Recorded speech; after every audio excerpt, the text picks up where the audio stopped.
Welcome back, boys and girls, to another episode of Kayfabe Comparisons. My name is Mr. Knowitall, Daniel John Schafer, and I am joined once again by Mr.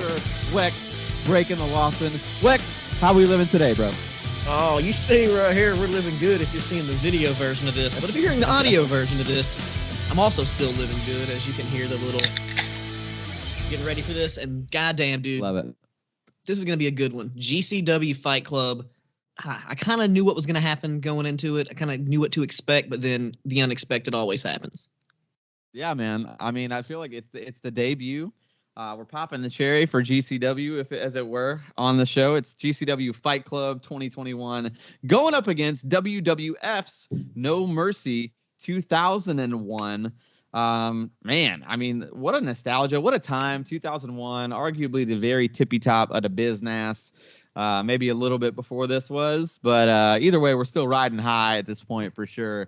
Tons of talent, tons of top notch, tons of main event talent, tons of legendary talent. And then on GCW, we got pretty much everybody that's up and coming. You know what I mean? Like everybody got a couple older faces in there, but for the most part, it's up and coming. So I'm really excited to get into it. Let's just go right ahead with No Mercy. Let's do the nostalgia first.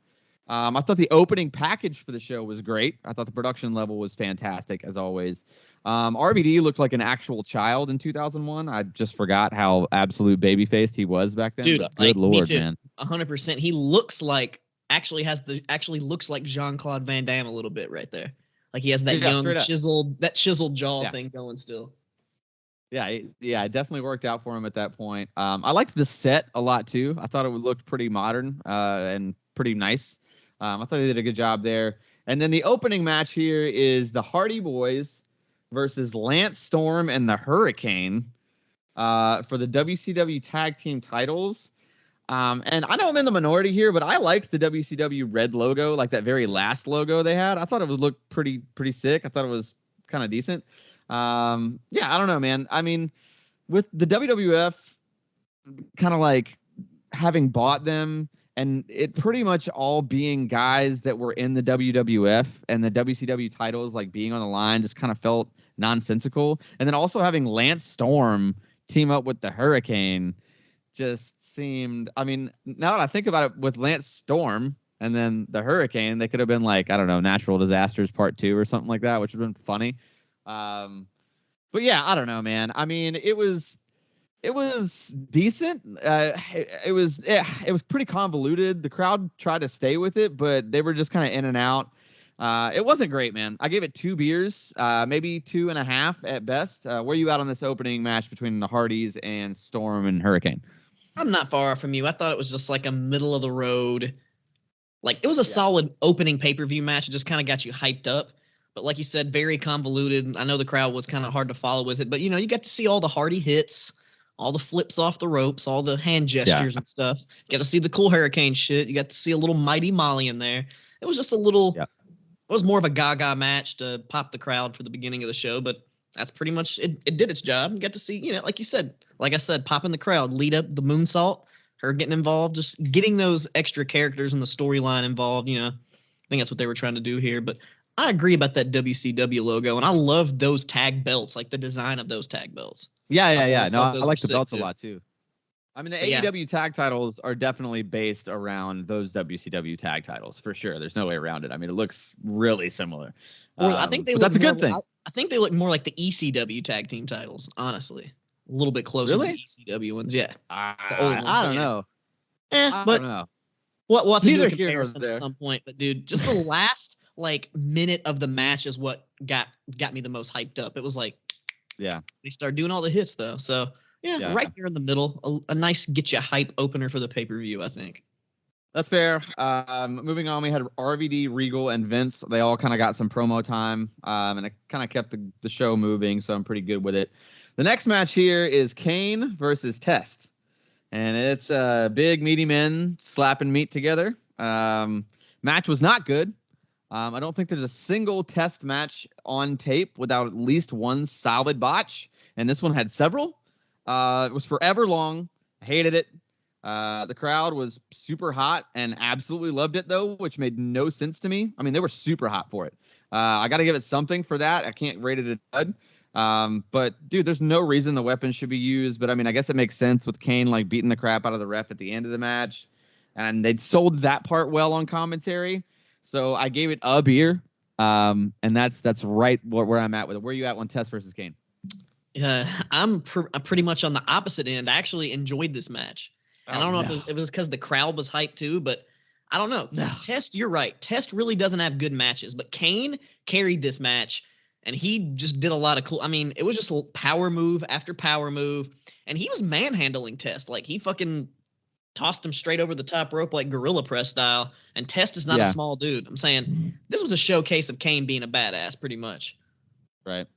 Test was not the key factor here. I enjoyed it, though. You're going to laugh at me probably, but I gave it 3.75 beers. What? Exactly. I had a good time. I was just like, oh, just lots of hard fucking bumps and shit. I enjoyed it. Oh, no. Absolutely very not. Fun. Good stuff. Like, and even though Test doesn't have good matches, it's probably one of his best matches, if that says anything about his career. Okay. I mean, all right. I mean, that's fair, I guess. That's his worst match is still like his best. Like, a horrible match is still his best match, is what I'm saying. Yeah, that's fair. Okay, well, let's just keep it rolling. I can't talk about that trash anymore. He's the next salty over here on this one, but I like that. I enjoyed that to say. Slap and switch almost up. Almost 4 beers for Test for any match? It was absolutely not. It was mostly for Kane and the beginning of Nick Patrick doing his shit. And like you said, the Jay on the commentary, the story, everything tied together. I'm making a good point. But there are no words. There are no whatever, words dude. To that validate that. Almost 4 beers for a Test match. Unacceptable. Moving on here. We get a Deborah and Austin promo in the back, which is funny. And then we got like the weird Matt Hardy, Stacy Keibler segment, which felt super cheesy and awkward and gross. And then it's Stacy Keibler versus Tori Wilson in a lingerie match. And I mean, do we even have to cover this? Can we just go ahead and come on? Yeah, I mean, all right, listen, I will give it this. It is the hottest women in the history of the business for sure. The crowd loved it. In 2001, they were super hot for it. Yeah, the first ever lingerie match in the Attitude Era. People were popping super hard for that. It was awful. I mean, it was really trash. Bad, egregious, terrible match. I gave it a quarter of a beer because the crowd was hot. Didn't give it a dud. I gave it a quarter of the beer because the crowd loved it. But yeah, everything else, it wasn't a wrestling match. It was just a spectacle. That's all it was. And it literally did nothing for the storyline, because during the invasion period, the women didn't do anything. Like, there was no women's champion at the time. Like, they didn't. It was just it just didn't make any sense. It did nothing for the overall story. Did nothing for the pay-per-view. It was just to pop the crowd, I guess. Yeah. And what was your rating on it? I gave it a big old dud. D-U-D. D-U-D. The Dudski. Yeah, I mean, so the next thing here, we got a Kurt Angle promo with Cole, and then Vince kind of comes in. The whole thing is Vince is going to be on somebody's side in the main event. You don't really know who it's going to be, whatever. Christian got his promo time in on Edge, and I thought the package that they put together for the match was fantastic. The next match here is Edge versus Christian for the Intercontinental Championship, and this is tied for match of the night for me. I thought it was phenomenal. I thought it was a really good match.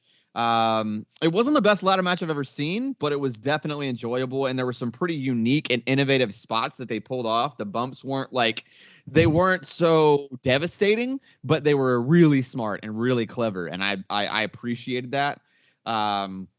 Yeah, I mean, both guys just totally left it all out on the line. I thought it was really good. It got better as time went on, too, which is always a good sign. Crowd was super hot for it. The top of the ladder concerto was killer. Awesome match. I give it 5.5 beers. So damn near a 6-pack. I loved it.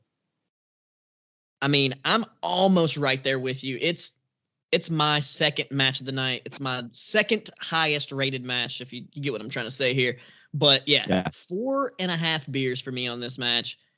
Like you said, I mean, it was fantastic. I have the same notes. Really innovative ladder spots, dude. And one thing that really got me, I really could have had it higher, but there's 2 catapults in this match. The one on the ladder was sick, but there's another one that's just a regular catapult, and it's probably one of the worst looking executed catapults I've ever seen in a match ever. It was just they did not do it right at all. Like, you have to have perfect chemistry to make that move work, and I'll get into that more. We keep getting more catapults throughout the night, which pisses me off because catapult's kind of a fucking lame move if you want to be honest. Come on now. No, it's totally it's totally Into the ladder it worked though. Facing the ladder, that was cool. That was innovative, and that one was executed right. But just the plain one they did early in the match was trash. But it popped me when he stabbed him in the asshole with the chair. I mean, that's classic. Yeah. It was more the gooch area. I mean, asshole gooch, but I mean, he still that was kind of what they were like talking about earlier, because he did that on, was it the last pay-per-view? Yeah. Because they were playing it up on commentary, which I just thought was really funny. But yeah, it was a fucking sick ass match. Like you said, not the best ladder match, but a damn good one. 4.5 beers for me.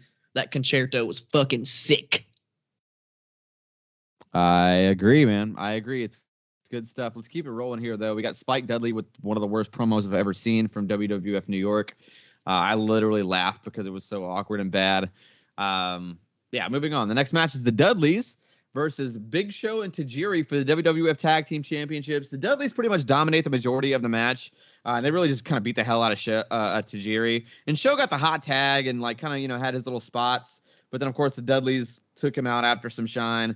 Rhino kind of makes the run in to take out Show, and Tajiri got a solid false finish in before eating a 3D. It's not the worst match, but it was just kind of relatively bland. A little less than in the middle for me, actually. I was like 2.5 beers on this one, so not quite the middle. I'm 2.5 beers. Could have been better. Wasn't the worst. Wex, where are you at on Dudleys versus Show and Tajiri here?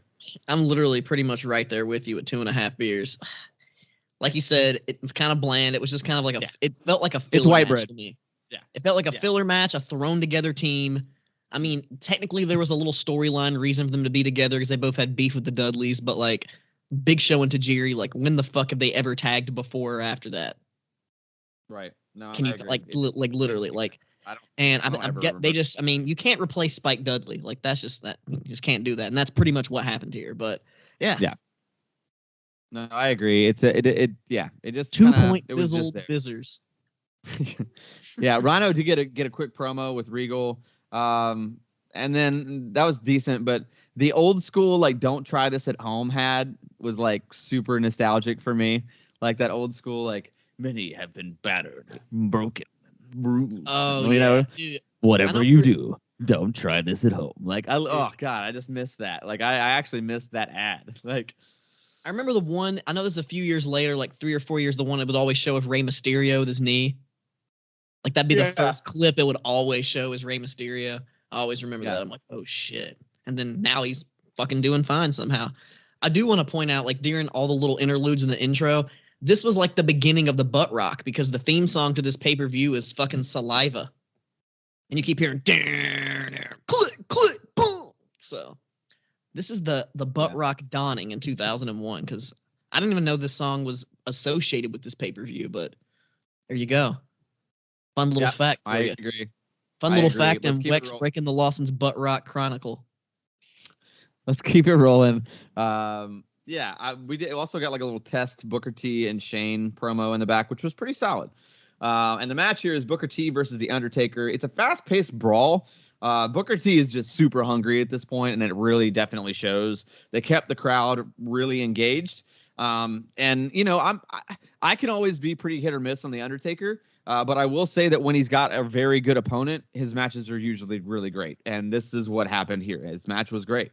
It's honestly better than I expected it to be. Some of these attitude errors that we've covered have been shaky at best. But overall, I mean, I felt like this show was pretty solid up until this point, and honestly, through the rest of the card, I enjoyed this quite a bit. I give it 4 1/4 beers. That's where I was on Booker T versus The Undertaker. Where are you at on it? I did not rate it that high, but I do agree with a lot of the things that you said. I thought it was kind of clunky at times, like a few missteps here or there, but it wasn't like too bad. And I just wasn't as into this match as I guess the previous one because of the style of match. It was more of a brawl, like you said. Yeah.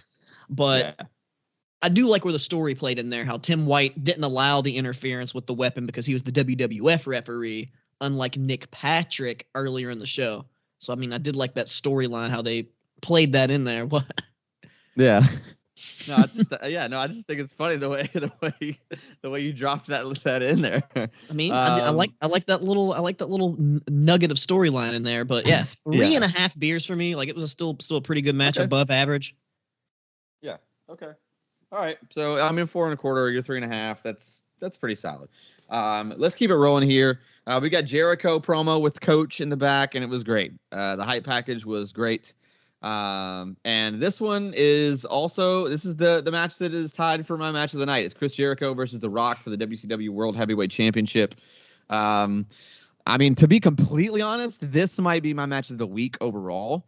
I mean, just because it was so damn good, dude. I mean, it was finally a wrestling match too, and it was super good. Like, I mean, it started off with wrestling, you know what I mean? Like, The Rock's arm drags are criminally underrated, to be honest with you two.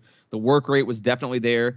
Great selling. Like, these two guys at this point in their careers probably have some of the best facial expressions in the history of professional wrestling. Like, they just know how to sell so well. Great psychology. The crowd was actually kind of split, which is really impressive and says a lot about how over Jericho really was, even at this time. Both guys, I mean, just getting massive pops. The pops on the false finishes were crazy loud, too. The match ruled, dude. I mean, it was a great, great match. The finish was a little bit wonky, and the chair not getting out of the ring. You know what I mean? He kept trying to push the chair out of the ring, and it got hung up on the apron. And I know it's nobody's fault, but still, it does visually hurt it. So that's the only reason why it's not a six pack. It's a 5.5 for sure. It's a 5.5 for me for sure. Wex, where you at on Jericho versus Rock here? I thought it was, like you said, fucking fantastic. Like, their chemistry, like the pacing of the match, the way they would, like, they started off hot and they slowed it down a bit and they brought it back. Like you said, the false finishes, dude. Like, when Jericho hit the Rock bottom and vice versa, when the Rock hit the fucking walls of Jericho, or when the Rock really, when he had that his very awkward looking sharpshooter locked in, like, dude, the crowd was going fucking nuts, dude. Insane, dude. Everything about this. And the weird thing is, like, Chris Jericho wins his first world title in this match, and he wins his world title doing basically Jeff Jarrett's finisher and The Miz's finisher on a fucking steel chair. And that's like, he never does that move, and he wins his first world title like that, which is weird. But I think the interference worked, though, with this match with Stephanie, because the whole storyline at the time and the fact that she got rock bottom, that was probably one of the biggest pops of the night, honestly. Stephanie just taking the rock bottom in the middle of the ring, which was fantastic. I love that shit, dude. Great match, dude. Jericho's first world title win. I mean, I'm going to go. I wasn't going to go full 6-pack, but I don't know. This match was, I think it was pretty much almost perfect. That chair, I'm going to look past the chair and go 6-pack. No, don't do that. We got to keep the 6-pack sacred, man. Okay, you can't just match, give out 6-packs here. I'll go 5.5. 5.5. Okay, 5.5. Let's just call it square on that. Let's call it square. Hung up on that goddamn apron. I know I agree. I mean, yeah, the finish itself was a little wonky too. It wasn't. I mean, Stephanie kind of fell. You know what I mean? Like, it was what it was. Just like the finish of the barbed wire death match. Yeah. Well, we'll get to that. I mean, come on. If you listen to this show and you know how my opinions on John Moxley, we're in for a treat when we get to this next show here. But let's keep it rolling on this one. Let's stay on point. We had a package for Austin, RVD, and Angle. Great production, really well done. I believe this is the David Sahadi era, and he's just untouchable when it comes to like these classic pro wrestling like packages, you know. The match here is RVD versus Angle versus Steve Austin for the WWF Championship. And man, I hate to say this because we love old Stone Cold on this show, as Wex likes to say, but dude, Austin was kind of the weakest link in this match, bell to bell. I mean, granted, he's the one putting asses in seats for sure, but like the work rate, he was a little clunky with these guys. And maybe he's just like, I mean, he's a more of an old school classic kind of wrestler. 3-ways just aren't his thing, clearly. I mean, I feel like he felt really awkward. He looked like he had 2 left feet and felt like when he had to do anything with all 3 guys, it felt really awkward. And as soon as he got paired off with just like, when it was just him and Angle, great. When it was just him and RVD, great. But when he had to do like little things with all 3, the transitions were really awkward. Like he missed it quite a bit on that. I mean, Angle and Austin both straight up missed catching RVD on the dive to the outside too, and he just took a straight flat back bump like on the on the outside of the ring. It was rough, dude. The angle moonsault was dope as always. The pop for the RVD false finishes were wild. The Vince and Shane fight was hilarious. I thought it was actually really well booked, and I thought it was smart because it wasn't too long and it wasn't bad, but it wasn't great. So I went 3.75. I could possibly get to 4 beers on it, but that's where I'm going to stick with that. Wex, where you at on this triple threat main event? I went right there at 4 because, I mean, like you said, it wasn't amazing, but it was still a pretty solid matchup. And I understand that, yeah, Stone Cold definitely had some weird little stutter steps and stuff, and they were doing those triple team moves. But a really funny part in the match, Stone Cold was going for the stunner, and then Kurt Angle caught his foot and went to the ankle lock, and there's an audible. You can hear him go, "Shit!" as soon as he catches his foot, and I just thought that was fucking hilarious.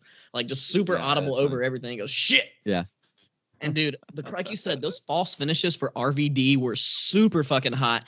Just imagine if they would have pulled the trigger and actually let RVD win the title, just like even as a transitional champion at this point, dude, the crowd would have lost their fucking mind. RVD was people were starting to boo Stone Cold because of RVD in this match. That's how over he was. And nobody booed Stone Cold at this point, even though that's what you were supposed to do. You didn't boo him. So he was still Stone Cold. Yeah. But RVD is RVD. And when he did that fucking thing, the crowd popped super hard, dude. I love the match. I just wish it could have been maybe somebody besides Stone Cold in there with them 3, and it probably could have been a banger. That's true. Probably could have been a Stone banger. Cold is like my all-time favorite wrestler, so that tells you something. Yeah, I agree. Man, I mean, overall the show, No Mercy, thumbs up for me, man. I thought it was a pretty good show, especially for a lot of the Attitude Era shows that we have covered. I don't think anything actually got a full-on dud. Even the Stacy Keibler and Tori Wilson match, I gave it something just because the crowd was insanely hot for it. I dudded it. Overall, yeah, well, either way, I got to give this thing a solid 4 beers. Solid 4 beers overall for the show. Pretty happy with that. I mean, I had 2 5.5-star 5.5 beer matches. You can't. Yeah, even with the dud, it's still about almost a 5, probably a 5. Not 5, yeah.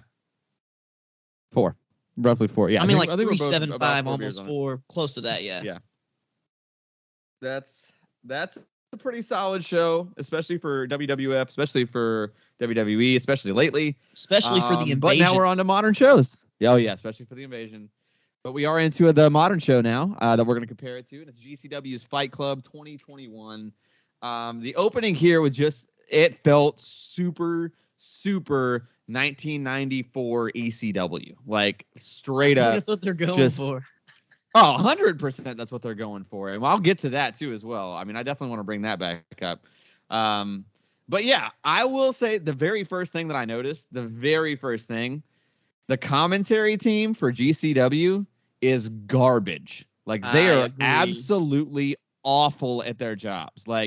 Listen, I get that they have almost a cult following now too. And we're just the guys with podcasts, man. This is not a personal thing. I'm not even saying that I could do a better job. I'm just saying that this was throughout the entire show. Their commentary was distracting. It was bad. It took away from the product. It just wasn't good. I did not like it at all. And I feel like I want to say that at the very, very beginning. It made it feel very indie. For a company that's obviously growing and is obviously doing really well, it made them feel really, really indie. And I mean that in a carny kind of way, not like a cool indie kind of way. You know what I mean? And one of them had a very squealy, squeaky, annoying voice that just does not sound good on commentary. Yeah, I agree. The sound wasn't good. The sound wasn't good.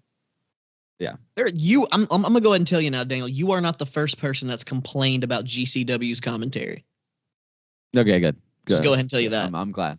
That makes me happy because this is my first time covering a GCW show. So let's get right into it. The opening match here is the newly released Alex Zane versus Ninja Mac versus a surprise entrance of Leo Rush.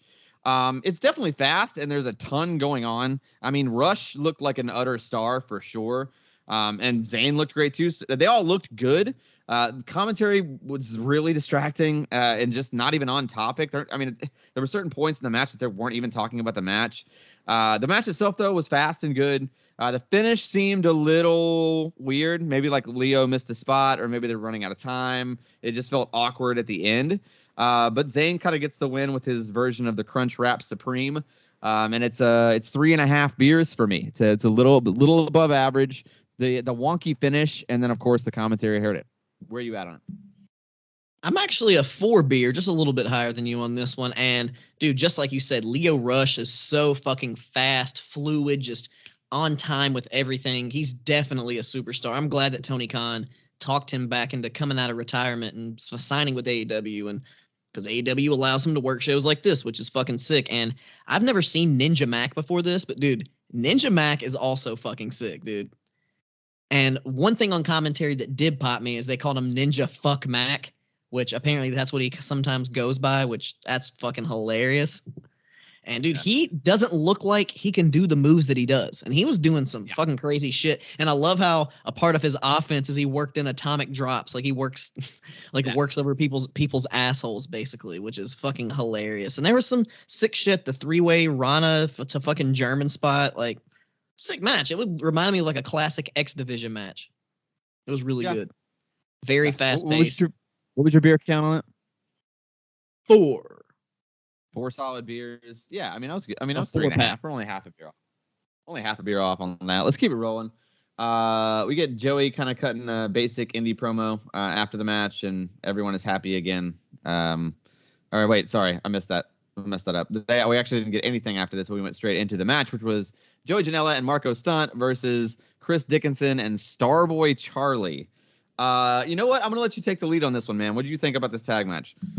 Well, honestly, it was pretty cool to actually see Marco Stunt be able to wrestle, because on AEW, all you ever see him do is just get tossed around. And him and Starboy Charlie, you know, they had some good chemistry, some nice technical stuff. But then, you know, the big dude started getting in there and doing big boy moves, and it was like a middle of the road tag match, I would say. Nothing like super amazing, but because I don't really think like both of these aren't like established teams really. Like I think it's the second time Dickinson and Starboy have tagged. I don't really know if Joey and Marco being like an established tag team. Maybe they have. Maybe I'm out of the loop. But I mean, there was a couple cool spots, you know, double crab things and nice like couple cool things here or there. But you know, nothing special. Nothing like I'm gonna say, dude, you got to go watch this fucking tag match from GCW. It's probably one. It's not even a low light, but there's so much other crazy shit on this show that I mean, it's it is what it is. It's a solid in the middle of the road tag match. You do get a little bit of everything, a little technical, a little meat slapping, a little strong style, but you know, check it out if you're super interested in Marco Stunt, but if not really, then maybe skip it. What do you think, Daniel? Maybe skip it? I mean, okay. All right, this is where I might piss off some of the listeners, right? Like I am unabashedly a mainstream wrestling guy. I'm a WCW, WWE, WWF, AEW. That's where I'm at. I mean, I've watched some TNA. I've watched some Ring of Honor in the past. I've watched some New Japan, but I don't ever follow those products. I choose not to. It's not really a slight, but like, okay, Joey Janela, from the time that we first started covering him till now, you can tell that he is working on his body, like for sure. Like he's not quite there yet, but dude, he's getting better. He looks better. He definitely looks like he's in better shape, and I applaud that for sure. I see that growth. Now, that being said, Chris Dickinson is literally the only person in this match that looks like he looks the part. You know what I mean? Like he looks like a wrestler. Like and he is. He's a badass. And he is, yes, and he is. And you can definitely like, I mean, it's not a slight. I'm not trying to slight anyone's abilities. I'm just talking about the cosmetic value of it at first, right? And then now we have Starboy and Marco Stunt. And I like that idea, that pairing, because it's a little bit more believable. But I actually felt like the work was really shaky. Like it almost felt like I was watching a training match, if that makes sense. Like Starboy is just too green. I'm going to say that right now. Like that dude had no business on this card. I think he's like barely 18 too, like barely 18, which is crazy. Yeah, I mean, I don't know. I don't know if it was the best way. I mean, this is unarguably GCW's hottest pay-per-view to this point. More people watched or saw this pay-per-view than anything else GCW has done up to this point, right? I don't know if Starboy being booked here in this tag match was the right idea. I thought Marco looked great until he got legitimately hurt, and that was obvious throughout the match. I mean, the referee's like very concerned with him. They probably shouldn't have let the match continue, to be totally honest.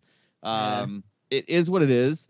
I will say this, though. Joey Janela probably takes the best, like, spiked head plank bump, like that spike plank, like DDT thing. He makes it look, I mean, probably in the history of the business. I don't think, like, I know, like, RVD used to do it, that spike on his head and, like flip thing or whatever. Ray Phoenix Phoenix can do it pretty good, too, but Janela's is solid. Dude, Janela's is the best, though. Like, I've literally seen him plank with no hands and his neck twisted sideways. Like, the amount of finesse that you have to control your like body weight to where you're not literally putting your weight on your neck for even for those split seconds is so impressive. Like, that's like the Shawn Michaels bump, right? The classic Shawn Michaels bump where he just It's pretty incredible. It's pretty incredible. I mean, it's good stuff. Match itself was shaky. Starboy is too young to be in there, in my opinion, but not a total dud. Not great, but a little less than halfway. So I went 2.5 beers on it. We're pretty close. Sorry. Pretty close. I wanted to spend some time on that one because I really wanted to voice my opinions. I do think Starboy is going to be a great guy, and I guess maybe this is still an indie and it's a place for him to like still hone his craft. But I don't know, man. If GCW seems like they want to take that next step, and I don't think he is. He's the kind of guy that should be on their version of Dark, not their pay-per-view, in my opinion. Let's keep it rolling here, though. Joey cuts a basic indie promo, like I just said before. This is what I put in my notes. Anyway, he cuts a basic indie promo about respect, and everybody's happy again. Yada yada yada. Let's go to the next match. It's Jordan Oliver versus Atticus Kogar. Jordan Oliver looks like the dude that's trying to sell you brickweed outside the 7-Eleven. Dude, like he just looks like that guy. He just looks dusty as hell, doesn't he? Yes, he looks so sus, dude. Like I feel like there's nothing that he can do and not look like. And then I found out he's the babyface in this match, and it's like, and they all legitimately boo Atticus Cougar or Kogar, whatever his name is, but like the crowd looks like the whole crowd. It looks like to him. It's like how is Jordan Oliver the baby? It's because Atticus Kogar's from Ohio. Oh, okay. Oh, I get that. Okay, that makes sense. So it was just the area. That means he was just a part of the 4-4-OH, the Ohio crew, who were just the heels. So yeah, I hear you. Okay, this is one thing that I want to start with this match because it's the first time I've seen it. I've been wanting to bring this up because I've noticed it like in clips and stuff, but I've never talked about it on the podcast. What's the point of the door? Like, why set up a door with like chairs as opposed to just using a damn table, man? GCW's been doing the doors because the doors usually, I don't know why. I guess like they break, and that's just been their thing. I guess they've always done doors. That's just been that's a GCW thing. They use fucking doors. Okay. Maybe I think they make it cheaper and they break easier because you don't really unless it slips off the thing. You don't really get hollow. You don't really get many I am the table spots with the door. Sometimes you do, but that's if like you don't. Sometimes they get the wrong type of doors. I've seen that happen. That's pretty funny, and people just get stiff. I mean, I really didn't care for this match, to be honest, man. I mean, I get that you got to get your young guys a good spot, and I get that they're supposed to be the future of the company, I'm sure, but it just wasn't for me. They just didn't really wrap me in. Some of the weakest punches I've ever seen in my life is what Jordan Oliver was delivering to this dude. Like, I mean, when he tried to like break it up on the top of the rope for the finish, those were easily the weakest punches I have. And I've been to some bad indie shows in like the early 2000s, and I have seen like Billy Joe Bob from Columbia, try to professionally wrestle, and those were the weakest punches I think I've ever seen in my life. Yeah, dude, I don't know. They also, the production team here, they put a replay over top of the 3 count, which is that's an obvious production fumble. Like, that's another really indie thing to do. Oh, shit. It was weak. I couldn't connect with it. The dude's a baby face, and then on the way out, like they were trying to because obviously the whole post match thing with like the skewers, and then him just sitting in the ring and like waiting for his buddies and like just wasting so much time. The crowd like starts to turn on him, and then he starts flicking off the crowd. Like, it's like, dude, like are you turning heel now? Like, are you just that fragile that at a pro wrestling thing, like you maybe just they didn't like what you were doing and you had to flip off the crowd? Like, that's I don't understand what you're doing here. Like, I don't know. It wasn't good. I gave it a beer. That's all I could give it. Where were you at on it? I gave it. I mean, like you said, it definitely was probably my least favorite match on the entire card. I just couldn't really get into it, but it wasn't bad by any means either. Like, I understand you didn't like the punches and stuff, but the match was decently interesting, but I just couldn't get into either of these two dudes. Like, yeah, especially like Jordan Oliver, like they can both like work and do decent stuff better than I could ever do. But dude, he just has this dusty look to him. I don't know what it is. And his gear doesn't look like wrestling gear. It's like, something about it's like something's missing for him to take it to that next step. I don't know what it is. Maybe it's the scum stash. Maybe he needs to shave that. I think he needs a lot, dude. I think he's just the little fucking and the whack ass little like top ponytail shit. It's whack. You need to get rid of that. Get rid of the scum stash. Clean the shit up. Get some maybe. I don't know. Dye your hair, maybe darker. I don't know. Do something. Your face is rough, bro. It's sus. It's sus at best. Let's keep it going. Here. Like I feel like that dude is just gonna be in somebody. Like he looks like he's in like underage girls on Instagram DMs. You know what I'm saying? I'm not throwing accusations about the guy, but he looks like that kind of dude. Like I'm not saying like he is. I want to make that clear. I'm just saying like his look right now is that bad. It is Chili Mo status 10. Like he just needs to get rid of that fucking ponytail thing, dude. That's rough. Like if that dude drives a white van, that's all I'm saying. All right, let's move on here. The promoter, the promo he did was super ECW. I loved it. I love the promo. What does bother me, though, is that he's like, there's never been anything like GCW. It's like, bro, you are literally like ECW. Like, I mean, like, just the only difference is you're doing shows on tour way more than ECW was at the time. That's pretty much the way you present your product, like even your actual product itself. Like, the whole thing. I mean, the whole thing is very ECW. I mean, I don't know. The way that commentary is so like, vastly different from everybody else. The ring announcer being, very different and casual. The promoter himself getting in the middle of the ring and like doing promos. If you want to touch on that, though, I don't mind him. I mean, I don't like his voice. He did not have a ring announcer voice, and that's the key. I don't care what you look like. You got to have the voice. I agree. Sorry, I had to get some water. I was a little parched. So the ECW, what's his name? Brett Lauderdale comes out, cut a promo. He's about to make this massive announcement. And then he's interrupted by the Zack Ryder music, which I feel like could actually get them in some legal trouble because they did it with Foley too. And it's actually WWE licensed stuff. I mean, that could get pinned, but maybe they don't care and they'll just pay the fine or whatever. Cardona comes out with a white hot atomic heat. I mean, just massive heat. And I'm going to say this, Matt Cardona is the best thing on the show so far. Like, I mean, there's no way around it. Dude commanded the entire like arena and like took over the show essentially. And like, dude, he had the whole crowd there and the most just real heat, and he did not flinch in the face of the heat, dude. I loved it. I thought it was fantastic. The match itself here too is Matt Cardona versus Effie. To me, this is easily the best match on the card. Like easily the best match on the card. For the Internet Championship too, I love that Effie is the Internet. I love that whole vibe. He is so over and such a pure babyface, like the good guy. So, I mean, I was really excited to see it. At the risk of sounding silly, the only critique I have is that Effie needs a tan, and I think good old Uncle Eric Bischoff would agree with me. I mean, he's pasty white. But Effie is great, though. I love the vibe.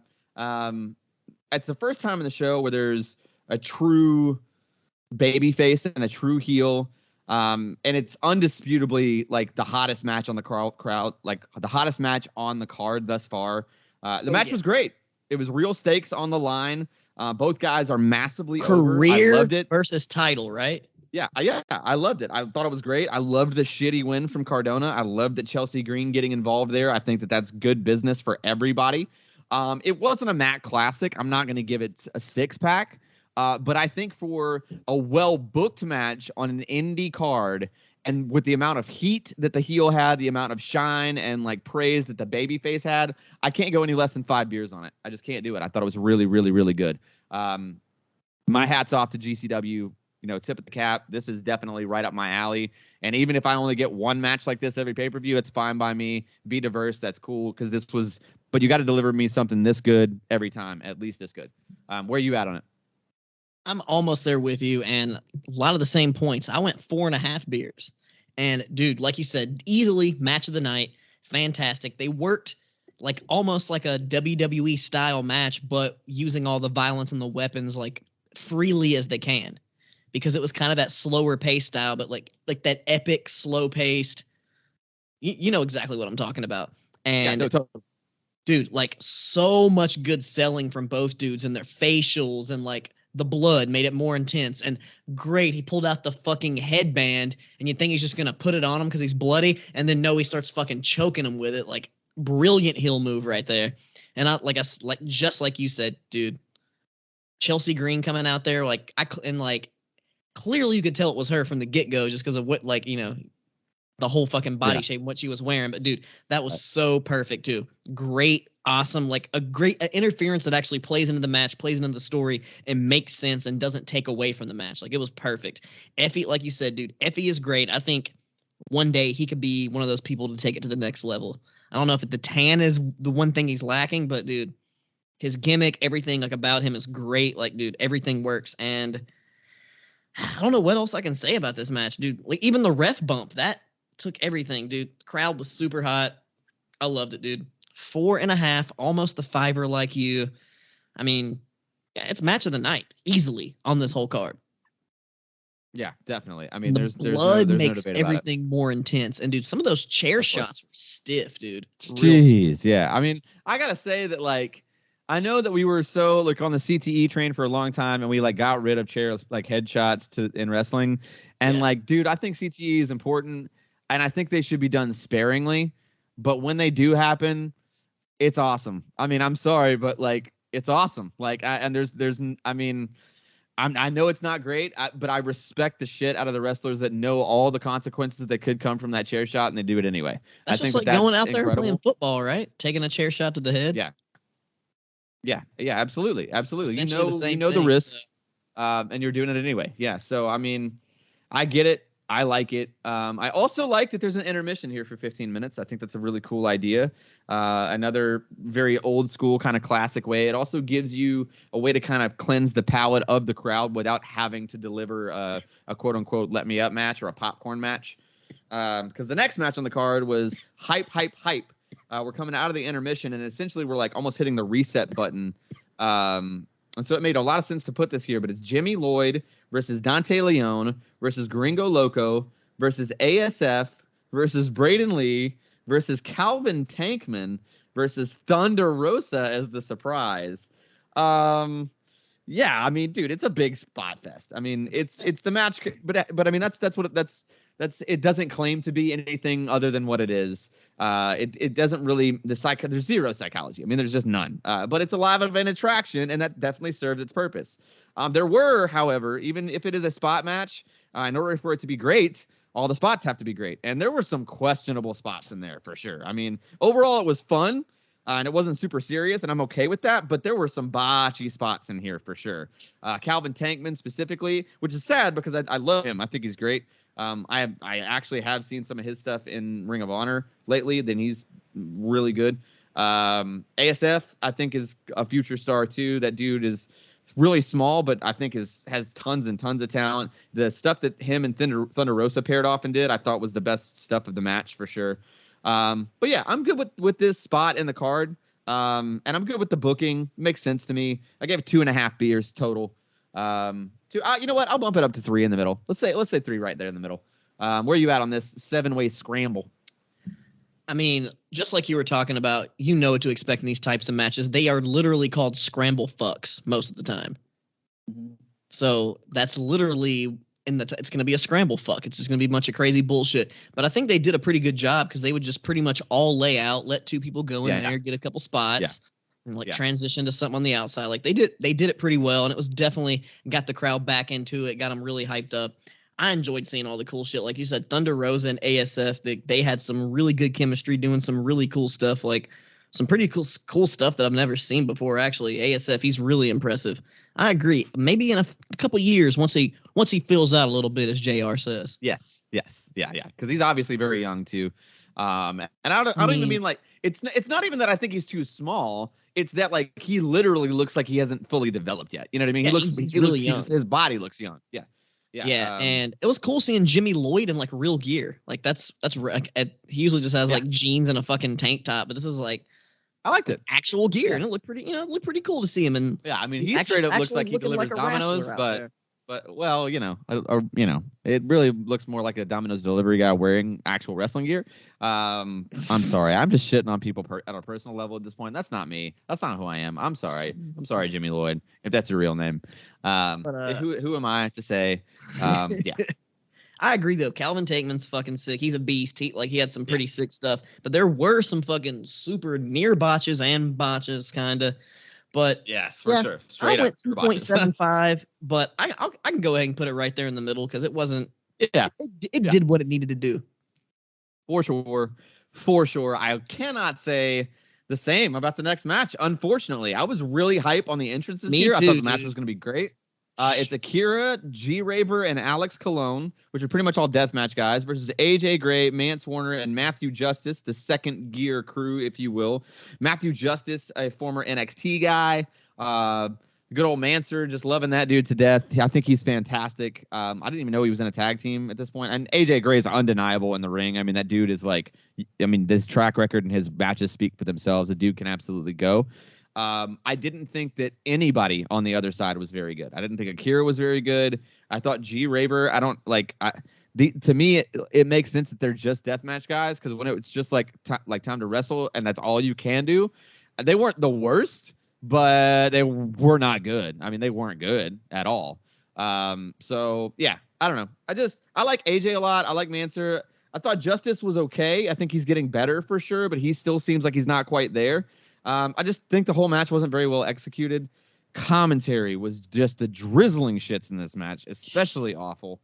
Not good at all. I gave it a beer and a quarter. I will say that I loved the Briscoes and all the stuff after, although it was hilarious when Jay Briscoe fell out of the ring. That was just funny. I love the post-match stuff. I would have much rather seen Manser and Justice versus the Briscoes here. I thought that would have been way better. But I am hyped to see that. I think that'll be great. Where are you at on this tag team? Well, 6-man trios match, if you will. Let's see. So same thing. AJ Gray, fucking sick. One of my favorite wrestlers. Mance Warner, same thing. He's fucking awesome. Matthew Justice is pretty cool. He's not like my all-time favorite, but I like him. He's second gear crew. He's pretty sick. And Akira, I've actually seen Akira actually wrestle a good match against Simon Gotch. I actually got to call that match on commentary, and it was like a pretty solid fucking wrestling match. And this match was just literally him getting the shit beat out of him for like almost the entire match. Like he didn't really get to have any offense. Like honestly, he didn't get to showcase any of his real shit because he just got pummeled. And talk about chair shots to the head. They did a doomsday device with a fucking chair right to his head. It was pretty gnarly. I was like, damn. And that was like one of those ones, like, I agree with you. I'm just like, dude, chair shots are bad, but they're fucking sick. Like, it's really cool to see that shit.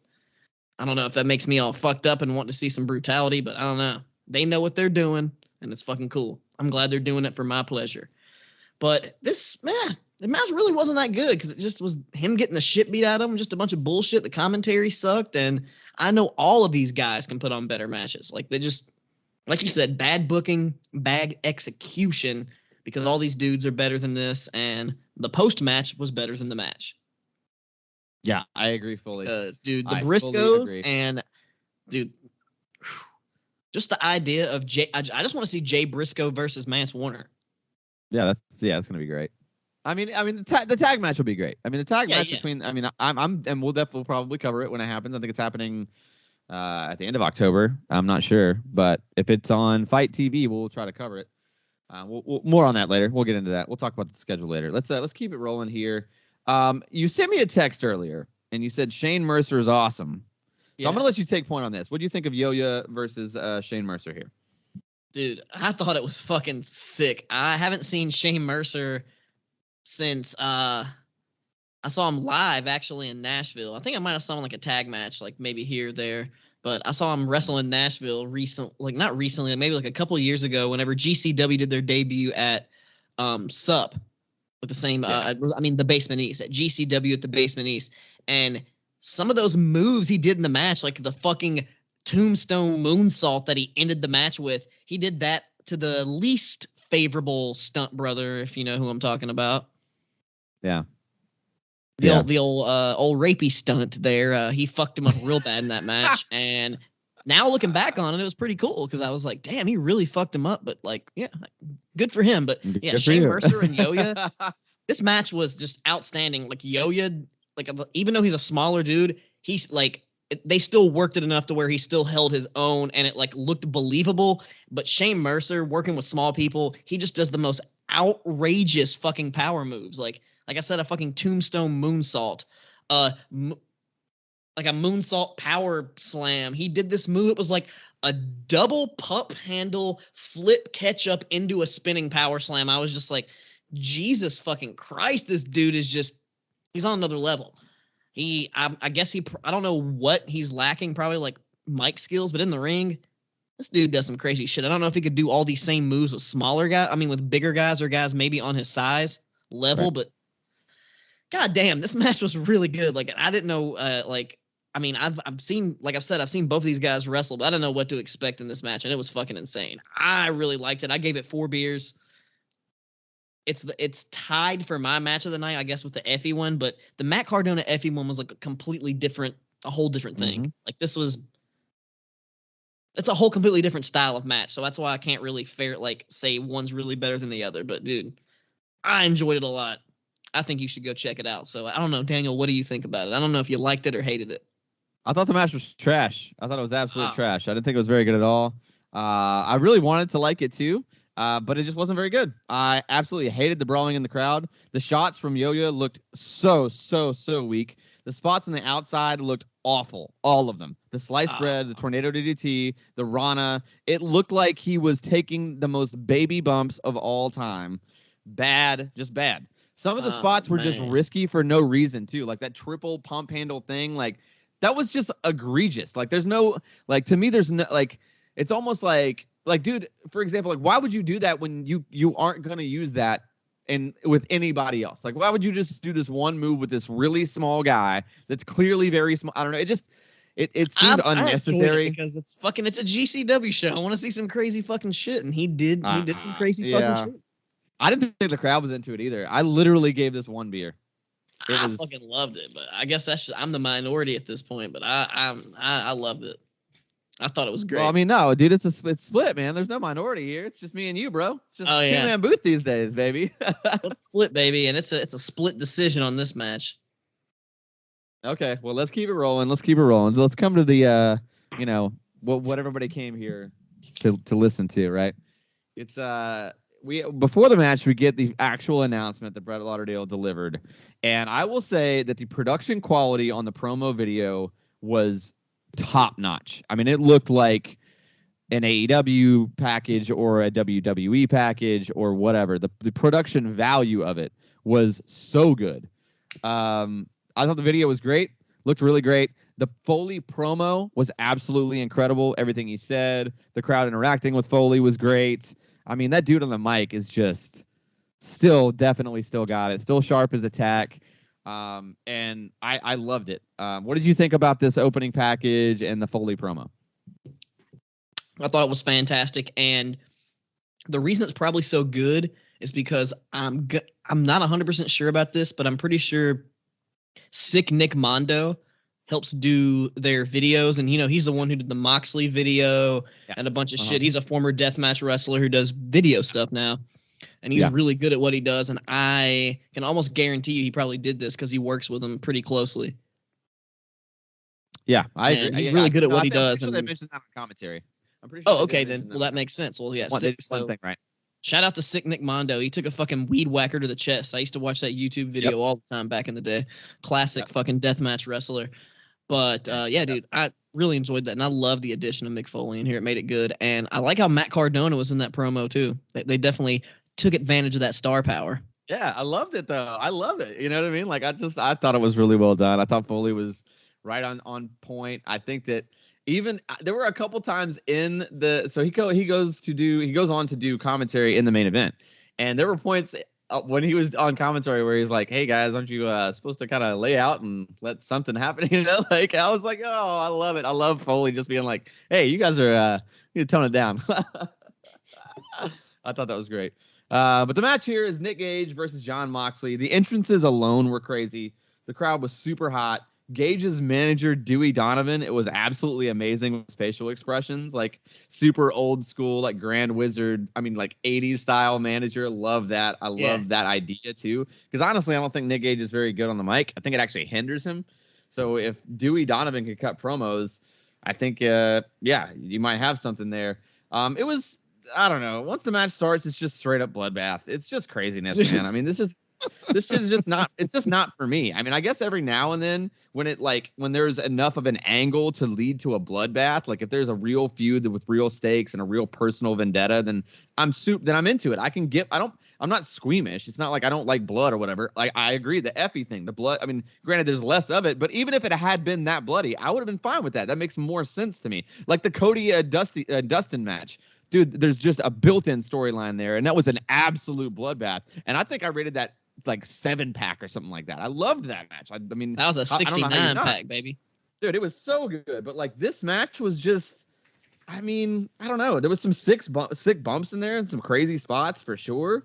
But it's just some sick dudes like hurting themselves, and I don't know. It just at that point, and honestly, the pizza cutter stuff too. It like to me that looked. It's like out of everything, it's like you guys don't even do it. You can see that it's not even spinning. You can see that your thumb is there, and it's like, what are you doing? It's like you guys are actually hitting each other with light tubes, but when we get to the pizza cutter, we're gonna Hulk Hogan it here and like rake your eye across the rope, or give you like a back rake or something. It's like what like. It's the weakest. I don't know. It's like that just felt stupid. It's like, why not just gimmick the pizza cutter? You know what I mean? Just like make it super dull. Like, don't put your thumb there. Like, I don't know. That just felt really bad. Like it just took me out of it too. I gave it a beer. That's all I can give it, man. There's no reason for it. There's just no reason for that. There's just no reason. Where are you at on it? Okay, I have 4 words for my notes for this match. Goddamn bloodbath, because that's all this was. And literally, I didn't write this down, but literally I was thinking the exact same thing that you said, that I can enjoy a match, like a bloody, gnarly match, if it really means something. Like if there was this crazy, like you said, long blood feud that was built up and it really makes sense. Like these guys really fucking hate each other. They're going to do whatever it takes to fuck the other guy up to win the title or get the revenge, whatever like the story may be at the time. But this was a very short feud. Like he didn't even like Mox didn't even take the title from Nick Gage. Like, if anything, if this was Nick Gage and Cardona again in a death match, it would make fucking sense. Yeah. And it would actually I agree. And like, it would have been totally fine to be this egregious. And this exact match could have happened, and I would have enjoyed it more. Exactly, because the crowd was super hot and everything. That's why I still gave it 2 beers, because the crowd was still into it, even though I'm not a Mox guy. I mean, I guess I'm a Nick Gage guy. He's not my favorite, but he's not my. He's okay at best. He's all right, like okay. I like Nick Gage. I wouldn't buy a shirt, but if someone gave me the shirt, I'd wear it. Something like that. Like I'd wear it, but I wouldn't buy it. If that makes any sense to you guys. What? If I get $10 out of it, if I got it for free, I'd probably sell it. But I would wear like an MDK shirt, but not like a Nick Gage. But like I have friends they're like, yo, I think Nick Gage is retarded. And I was like, he did some drugs here or there, but he's a good wrestler. Yeah, that's the thing. He should. Okay, look, like. I get that he's clean now. It's a great redemption story. I get that people love him. I really do. But like, dude, every time that dude opens his mouth, it's like, oh, you make it worse. Like you just make me. It's like I want to like you at this point. You're a redemption story. I want to like you, but then you talk, and I'm like, oh, I genuinely think he's a good guy. He just, I don't think so. I don't at this point, I don't think genuinely, so. he's maybe he is. Yeah, he's a good guy. Just kind of, he doesn't. Like I said, he did drugs. He kind of doesn't know what's going on. Yeah.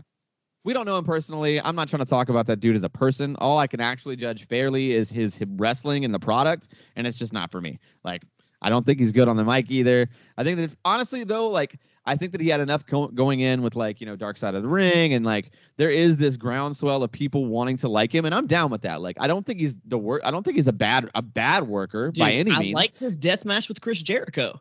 That was sick. I did that too. Was cool because that played into the whole Chris Jericho story. Like, he has to achieve all these. Oh, God damn it! I'm done. No, I'm just kidding.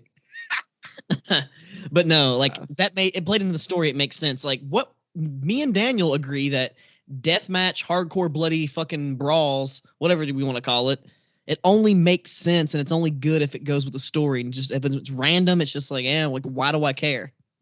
Right. I agree. If it's a blow off and that's how you want to do it and be ultra violent, I'm cool with it. But it needs to be Ric Flair, a really good reason for that kind of blow off. Of course. Fuck for a blow off. Of course. I mean, dude, Dusty and Rick, I mean, just the absolute bloodbath that those dudes had. Like, I mean, granted, they're not taking bumps on light tubes, but they're probably losing just as much blood. So, hey, yeah, dude, I don't know. Deathmatch wrestling started in Tennessee, so. That's fair. Onita said it himself. He said the origins of deathmatch wrestling go back to Memphis, Tennessee, I think. Yeah. Yeah. It's still Tennessee, baby. Nashville and Memphis are still. Yeah, I agree. They're still synonymous there. Yeah, man. I mean, I'm pleasantly surprised by this show. I mean, I was excited, and I wasn't. It didn't exceed my expectations, but it did. It's exactly what I expected it to be. It's exactly what I expected it to be. I feel like I got my money's worth. It was a $30 pay-per-view. And I feel like it was worth $30. I don't think it was worth $40 or $50. But I think it was good enough to merit $30. I don't think it should have been 19 or whatever. So for me, I'll say that I'll give it a little over what the middle would be. I'd say probably 3.5 beers is what I'll rate this one at, which to me is by default. I mean, honestly, WWF No Mercy 2001 was just a really great show. And I think that even though there was some really cool stuff on this GCW show, in this kayfabe comparison, my vote is WWF No Mercy 2001. Which show are you thinking wins this kayfabe comparison, bro? I mean, it's kind of obvious. The classic WWF No Mercy 2001. I mean, that's kind of one of the best years the WWF was 2001. Even though we were in kind of one of the shittier parts of 2001, it was still a great show. I mean, GCW shows, I mean, I expect at least just kind of like it was. Like, at least half of it's going to be pretty good, and half of it's probably going to be some bullshit. I mean, let's be honest. Yeah. And that's pretty much what it was. So, yeah. Got to see some bullshit. Also got to see some bullshit. And then the WWF show, besides really the bra and panties or the lingerie match, whatever that bullshit was, it was pretty much a solid show. It was a solid show indeed. Yeah, and that's to say that the No Mercy show was just really good. I mean, it wasn't that the GCW show is bad by any means. We will probably cover more GCW here. It was above average for sure. Yeah, you guys will let us know. I mean, download it, give us a follow. Wex is working hard on that Twitter account these days, and I greatly appreciate it. Yeah, man, we got a lot going on. We're gonna do we're gonna talk a little AEW, some current product stuff right these days. The Iconics now is the inspiration at Bound for Glory, right? That's pretty big. I think Impact's a good spot for them. I think Impact really works out well for them. Also, too, Tony Khan going on record saying that he hasn't actually spoken to Wyndham Rotunda. Do you think that he's working? You think he's working the sheets, or do you think that it's legit and he's more of an Impact guy? Maybe even could go to a different company altogether. Maybe a New Japan. Maybe he goes to New Japan. I mean, honestly, when it comes to Wyndham Rotunda, Bray Wyatt, whatever you want to call him, he can go really anywhere he wants to go. Yeah. His reputation, like, for sure. Exactly. Like, he can. So really, it's all up to him. But when it comes to Tony Khan, he's been speaking a lot lately, and he's basically been shooting on WWE. Did you see that interview that he had the other day? I haven't. I did not. What did he say? So what he said, they were talking about Monday Night Raw, and he goes, yeah, I know we can put on a better show. Did you see Monday Night Raw this week? It sucked. And then he was like, the guy was like, oh, he goes, oh, so he's talking shit. And he goes, but am I? Like, did you watch it? Did it, like, was it good? And the guy was like, nah, it wasn't very good.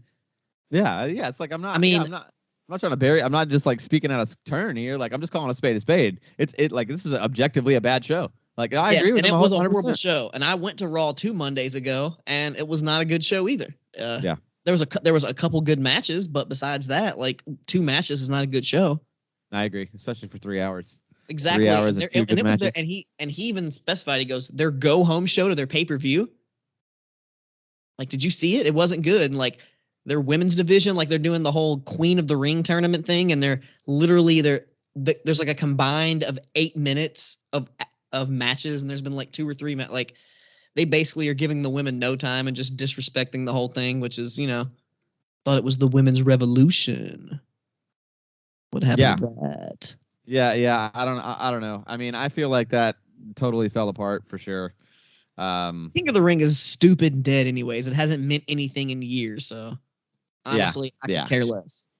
Yeah, I mean, but if Xavier Woods wins, I'll be happy. That's all I'm gonna say. Yeah, I would like to see him win it just because he's been talking about it for forever, how he wants to be King of the Ring, and I think that would be incredible, and I think he deserves it. I think he's kind of more than earned his spot, and I think that's it's a good nod to give to somebody like him. And knowing Xavier Woods, he could work that gimmick fucking 100% on point, grade A, better than anybody. Oh, that's facts. I mean, that's on God, fam. It's good stuff. God 100. Yeah, so do you have the AEW cards pulled up for our AEW predictions here? By the way, yes. I'm glad that you brought up that it was a go home show. We will not be covering Crown Jewel on this show. I know we always do. Like, I think it's the first WWE current pay-per-view that we're not doing. I don't want to watch it. It's like on a Thursday. Yeah, it's on a Thursday. I mean, I'm going to watch it because, I'm just going to watch it because I'm Mark, and that's what I do. I watch wrestling shows. But that's just on a Thursday. It's when we record the show. It's not enough time for us to prepare. I'm pretty sure it airs like during the day too, so there's just no way for us to do that. Plus, we got Alex Kane next week. We'll talk about the schedule more in a little bit. But let's talk about AEW right now. Okay. What do we have? I have one card pulled up. I have the buy-in and the Rampage for tomorrow night, so we can go ahead and go through that real quick. Okay, yeah, let's knock out those predictions for tonight's. Oh, and did we? What's the results for last week? Oh, you know what? I don't think I recorded the results last week. So the results. I recorded the results last week. We only had one different pick. Yeah. And that was Brian Cage versus Ricky Starks in the street fight. I believe it was, and I said Cage. Yes, and I said Starks. Mm-hmm. And Starks ended up winning. No. I said Starks and you said Cage. Okay, well then Starks ended up winning, so then you won the picks. So I won the picks this one. Yeah. So you won the picks. Yeah, because we had CM. So now you have both went Punk. We both went Jade. Yeah. We both went Lucha on the back end. Yeah. So that was it. Yeah. All right. So you're the new picks champion as of this week. So the new reigning champion, Mr. Knowitall, the new pick Rampage champion. So, all right, we're going to go ahead and go through the matches, and we're going to go talk about the buy-in, which is going to be an hour-long YouTube show before Rampage, basically as a counter program to SmackDown, because they're running an extra 30 minutes directly head-to-head, no commercials with AEW. So Tony Khan's like, so you're going to do that shit? I'm going to have another show on fucking YouTube, and it's going to be a banger, because the first match is going to be Bobby Fish versus Lee Moriarty. Okay, so we got Fish versus Lee Moriarty. Moriarty, and I'm going Lee Moriarty. Okay. If you haven't seen Lee Moriarty wrestle, whether he wins or loses this match, which he's in my hearts because I picked him to win, he's a goddamn technician in the ring, and you're going to be fucking impressed if you watch this. I guarantee that. Okay, I don't think that if you have back-to-back appearances from Bobby Fish, I don't think you give him 2 losses. That just doesn't seem like something that AEW would do because of their whole wins and losses matter thing. So I'm going with I've never seen Moriarty work, so I'm excited for the match. And Bobby Fish, was great. The last time I saw him on TV, did a really good job. It's like he looked like old school Ring of Honor Bobby Fish, and I'm hyped to see him again. So I'm stupid hyped for this match. Yeah. So I'm gonna go Fish. You're going Moriarty, right? Yep. And the reason I think Bobby Fish is looking good is because he actually finally got time to heal. I feel like in WWE they make you work hurt, and he was just like fuck, and now he actually got to chill out. Now he's back on his game. So the next match that's going to be on the buy-in is Bryan Danielson versus Minoru Suzuki. And I don't see Bryan Danielson losing a match, but Minoru Suzuki, this will be like he's lost every match he's had on Dynamite, or he's had in AEW so far. So it's kind of a double-edged sword here, but I'm still going to go the American Dragon Bryan Danielson, and this is going to be also a hard-hitting, strong-style, stiff-ass match. Like, I guarantee it. Yeah. No, I mean, it's going to be a good one. I got to go with Danielson. I mean, I have to. Like, there's no, I mean, he's a contender, and for this whole, in their world title picture, there's no way they're putting over the Japanese guy. I mean, that's just not going to happen. Now, he might go over there. He might, like, Bryan Danielson might go over to Japan and take a couple L's. That might happen, but I just don't see him taking an L in AEW right now. So what's the next one on the card, bro? So we're going to keep moving down the list, and this is going to go straight into Rampage, and this is a matchup in the women's division, and it's Ruby Soho versus the Bunny. And my money is on old Ruby Soho. She's the new name. They're trying to build her up. She's hot right now. She's over. Yeah. So I'm going Ruby Soho. Yeah, we're definitely going Ruby. There's no way around that. What's the next one? All right, the next one is the Inner Circle versus the Men of the Year and Junior Dos Santos with Dan Lambert and Jorge Masvidal. Or Masvidal. I don't know how the fuck you say it. Masvidal? God damn, it's spelled weird, but I hope I said it right, because that dude's fucking badass. But I'm going to go, even though I'm going to go with the Hills here. I'm going to go with Men of the Year.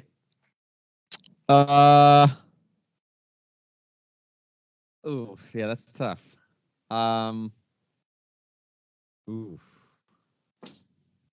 Tough. You know what? I'm gonna do it. I'm gonna say Inner Circle. All right, so that's our first different pick. And I know the last match, of course, on this, we're gonna pick the same thing because it's obvious. So the main event, which I don't know if it's actually the main event, but it's penciled in as the main event on this little card here that I'm looking at on the internet. But CM Punk versus old Smokey himself, Matt Sydal. Old Smokey himself. CM Punk versus Evan Bourne.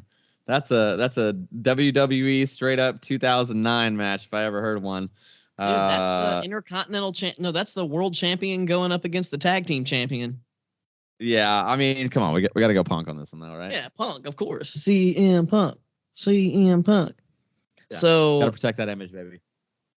Now I gotta find the Dynamite card, because the only match that I can think of so far is Bobby Fish, Bryan Danielson. So I guess we can go ahead and take our picks. We got tons of stuff. Yeah, we got tons of stuff. That's enough to like make that an actual pick, you know. Let's just rate that. Let's just rate Danielson versus Fish. What do you think? Danielson versus Fish. Danielson. They're not gonna have Danielson lose on TV against Bobby Fish. His first loss is gonna mean something. It's gonna help put somebody over, and he's not gonna put over the guy who's his age and or older. Like, yet another reason to put Fish over on Moriarty, though. But I agree. But they're not giving Bobby Fish 3 L's, bro. They're just not doing that. They're not doing that. There's no way. If they do, then like, why did he come? Like, to be a player coach and wrestle for a little bit, kind of like a Billy Gunn. Always an MLW. Like, he's like a. I know. I just heard that he was going to be a player coach in NXT before they released him. Okay, like a Chris Hero type vibe. Yeah, something like that. Okay, well, you know what? I think that my predictions are. I think we're just once again back to the Moriarty, and no, we got the Inner Circle one too. So we got a couple in there that could be different. We could make it a little different here. Wait, what? We have two different. Two different picks. Gotcha. Two different picks. Okay, Let's talk about what we got coming up next, though. It's the return of the suplex assassin, Alex Kane. I am super hyped for the interview. It's great because, like, you know, he's the first person ever to come back on an indie spotlight, and it'll be really cool to kind of see, you know, from the first interview till now, everything that kind of happened. And I mean, you know, we hate to toot our own horn, but I do believe that the dude spoke his MLW career in existence for the first time on this platform, if I'm not mistaken. Dude, that dude spoke a couple different things into existence. Yeah. Goddamn, he spoke a couple different things into existence on his first interview. And goddamn, like, he's having a meteoric rise up the ranks of the pro wrestling world. Yep, he is for sure. 2 weeks out, too. We're pretty excited to be covering the Inspiration, a.k.a. the Iconics, and their Impact Bound for Glory 2021 debut. And we're actually going to be covering some 1996 Halloween Havoc, some WCW, right around still fresh NWO time here. We're only a couple months into the NWO, so it'll be a good one. There'll be some classic cruiserweight matches on that. I'm super excited about what we got coming up. Wex, give them the script, baby. Where can they find you? Oh, you can always find your boy at Wex Breaking the Lawson on pretty much everything. I think the actual Twitter handle is Wex Breaking the, but if you type in Wex Breaking the Lawson, I'm pretty fucking sure you can find me. Pretty sure you can do it. YouTube, also Wex Breaking the Lawson, Instagram, all that bullshit. But I'm really going to be fucking with that Kayfabe Comparisons YouTube page here once I get this computer popping off a little bit better. And we're going to have some more videos. Have more clips and stuff and more popping off on the Twitter, TikTok, everything. Go on there, Kayfabe Comparisons, KayfabeCom Pod on TikTok because I fucked up. Just come on there and engage with us. Do some little, you know, I'm trying to engage with the people. What do you think? I want to know what you think. I want to have wrestling discussions. What do you like? Yeah. What do I like? Who does he like? Who do they like? Yeah. No, I agree. Talk about, dude. You know what the hell I'm talking about, dude. But yeah, dude. I know what you're talking about. We love everybody. You can always keep downloading, keep listening. We're having a great time. We love you guys. But all right, Daniel, hit him with it. Yeah, you can always find me at Daniel Daybreak. You can always find You can always find me at Daniel Daybreak. I'm pretty excited to just keep this going, man. I'm having a good time. Wex is having a good time. We're all getting a little too southern on this show so far, so we might quit while we're ahead. Yeah, we'll see you guys. We're out. Peace. Peace.